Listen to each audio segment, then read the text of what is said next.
అన్నగారు ఇక చెప్పక్కర్లేదు, మన పని అయిపోయినట్టు అర్థమైంది. నమస్తే సేఠ్జీ. రామ్ రామ్ భాయ్. నమస్తే రామ్ రామ్. కూర్చోండి కూర్చోండి కూర్చోండి కూర్చోండి. వీళ్ళెవరండి? మాది దోస్తులు భాయ్. మాకి నష్టం కలిగితే వారికి కష్టం కలిగినట్టు ఫీల్ అయిపోతారు పాపం. Correct correct. ఆ మాత్రం ఎదుగా ఉండేవాళ్ళు అందరికీ దొరకొద్దండి. దేఖో భాయ్, ఇలాంటి సొల్లు కబుర్లు మాది దగ్గర చెప్పవద్దు. షాదీ హోనే కే బాద్ మాకి పైసలు ఇచ్చి వేస్తామని ప్రామిస్ కూడా చేసించారు. ఎక్కడా పైసలు? ఏది మేము పైసలు? పారిపోయేవాళ్ళం కాదండి. పారిపోతే మాకి ఊరుకుంటాం.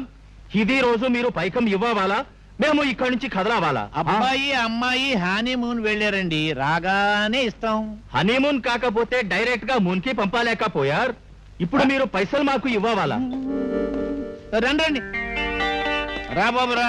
హనీమూన్ బాగా జరిగిందా? బానే జరిగింది. అవును, వీళ్ళంతా ఎవరు? ఈయన మార్వాడి. వాళ్ళు ఈ పట్టణానికి కొత్త, అడ్రస్ తెలియక మన ఇంటికి వచ్చారు. మేము అదే తెగమక పడిపోతున్నాం. బాబు నువ్వు సరిలో రా బాబు.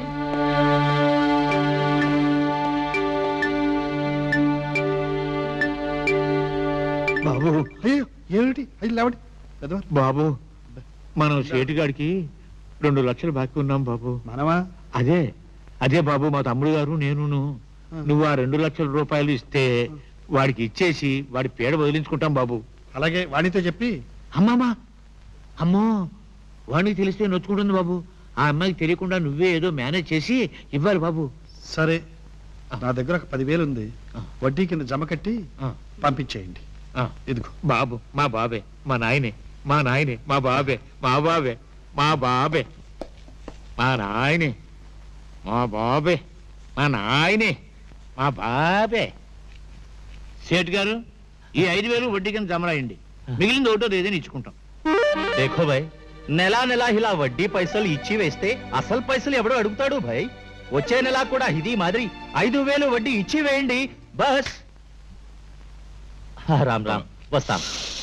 చలో బేటా చలో.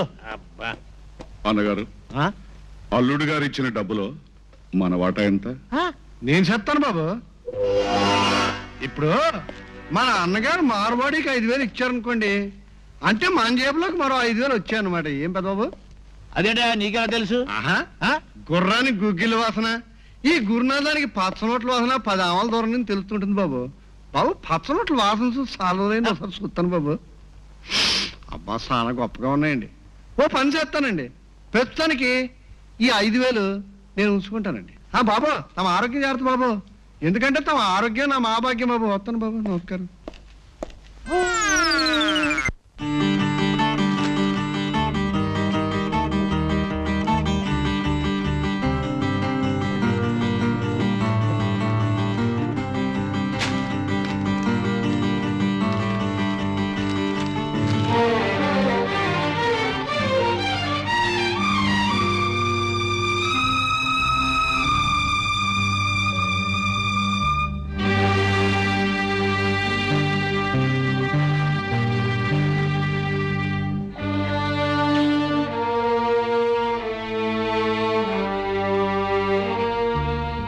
అమ్మా, ఎవరు బాబు నువ్వు? నేనండి, మీ మేనకోడలు వాణి భర్తను. వాణి పెళ్ళైందా? ఎలా ఉంది బాబు వాణి? బాగుందమ్మా. మిస్టర్, ఎవరు నువ్వు? ఎవరు పర్మిషన్ తో ఇక్కడికి వచ్చావు? పర్మిషనా? మీరెవరి పర్మిషన్ తీసుకుని ఆరోగ్యంగా ఉన్న ఆవిడ పిచ్చిదానిలా ఇక్కడ ఉంచారు? అది మీకు అనవసరం. అనవసరం. చెయ్యని నేరానికి యావజ్జీవ కారాగార శిక్ష అనుభవిస్తున్న మనిషికి ఈమెకు ఏమైనా తేడా ఉందా? ఆరోగ్యంగా ఉన్న ఆమె నిండు జీవితాన్ని బలి చేసినందుకు మీ పైన కోర్టులో దావా వేస్తాను. అసలు ఇంతకు మీరు ఎవరు? నేనా? ఆమెకు బాగా కావలసిన వాడిని. వెంటనే ఈమెను డిశ్చార్జ్ చేస్తారా లేదా? చేయకపోతే? చేయకపోతేనా మిమ్మల్ని అందరినీ కటకటాల మధ్యకు పంపిస్తాను. హనుమూర్తి గారు, హనుమూర్తి గారు. ఏమిటి ఏమిటి సార్, ఏదైనా శుభవార్త?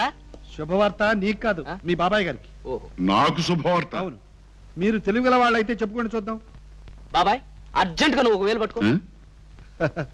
తల్లిదండ్రుల నుంచి ఆస్తిపాస్తులు సంక్రమిస్తాయి గాని ఇదేమిటయ్యా నీకు దిక్కుమాలిన అలవాటు వచ్చింది? అబ్బా బాబాయ్, నువ్వు 1,000 పట్టుకో. ఒక వేలు పట్టుకుంటే భాగ్యలక్ష్మి లాటరీ వచ్చినట్టు, మరో వేలు పట్టుకుంటే నీకు మార్వాడి అప్పు తీరినట్టు. చచ్చా, ఇదేమిటయ్యా, ఇంతకు మించి మీకేం శుభవార్త లేవా? ఇంతకంటే మంచి శుభవార్త ఉంటుంది. అబ్బా నువ్వు పట్టుకో బాబాయ్. ఆహా, భాగ్యలక్ష్మి భాగ్యలక్ష్మి కాదు, రాజ్యలక్ష్మి. ఏమిటి రాజావురికి హడావుడి చేస్తున్నాడు? శుభవార్త అంటే భాగ్యలక్ష్మి లాటరీ అనుకుంటున్నాడు. అదేమిటో చెప్పండి అబ్బాయి గారు. గుండెల మీద చేసుకోండి, చెప్పేస్తాను. అబ్బా వేసుకున్నాం, చెప్పండి సార్.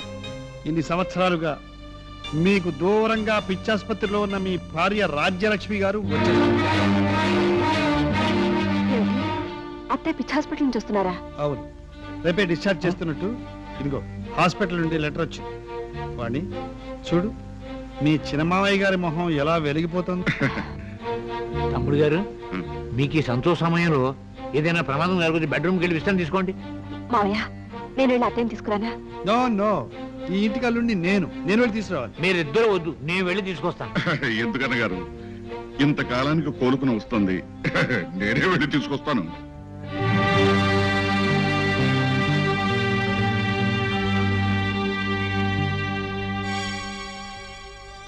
చెప్పిందంతా గుర్తుందిగా. నేను మళ్ళీ చెప్పే వరకు పిచ్చిదానిలాగా నటించాలి, లేకపోతే మళ్ళీ పాత చరిత్రే జరుగుతుంది. జాగ్రత్త. ఓ వాణి, మీ అత్తయ్య గారు వచ్చేస్తున్నారు. అరే రా.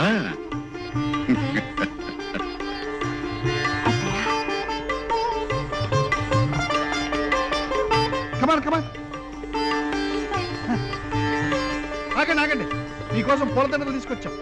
వారి మెడలో మీరు, మీ మెడలో వారు దండలేసుకుని పేర్లు చెప్పి మరీ వెళ్ళారు. అవును, వేసుకోండి బాబాయ్.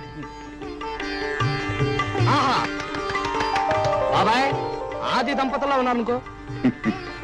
కానీ ఇది దండలు మార్చుకుని ఆనందించవలసిన సమయం కాదు నాయన. హాస్పిటల్ నుంచి డిశ్చార్జ్ చేశారన్న మాటే గాని పూర్తిగా నయం కాలేదట. అందుకని కొంతకాలం గదిలో ఒంటరిగా కూర్చుని విశ్రాంతి తీసుకోవాలట. అలాంటప్పుడు ఇంటికి ఎందుకు తీసుకొచ్చారు తమ్ముడు గారు? పదండి, ఆ డాక్టర్తో మాట్లాడి నేను కన్విన్స్ చేస్తాను. తిరిగి అప్పచెప్పేసి వద్దాం, తీసుకుపదండి. పాపం ముఖం చూస్తే ఇంకా జబ్బు తగ్గినట్టుగా లేదు. మరదల ఆరోగ్యం కంటే ఇక్కడ ఇది మనకి ఇదేటండి. రామచంద్రయ్య గారు, మీరు మరీ మతి లేకుండా మాట్లాడుతున్నారు. ఇన్ని సంవత్సరాల తర్వాత ఇంటికి వచ్చిన వాణి అత్తగారిని తిరిగి హాస్పిటల్కి పంపించడమా? నో. అవును, అత్తయ్యని మన ఇంట్లోనే ఉంచుకుని కంటికి రెప్పలా చూసుకోవాలి. అంతేకాదు, అవసరమైతే ఆమె గారికి ఒక ఆయాన్ని కూడా పెడదాం. సరే, ఆవిడ ఆరోగ్యాన్ని గురించి మీరు ఇంతగా శ్రద్ధ తీసుకుంటానంటుంటే నేను కాదంటానా? ఏమన్న గారు? Correct correct. తీసుకుపదండి. ఏమ్మాయి సీత, మీ అమ్మగారు. బాబు,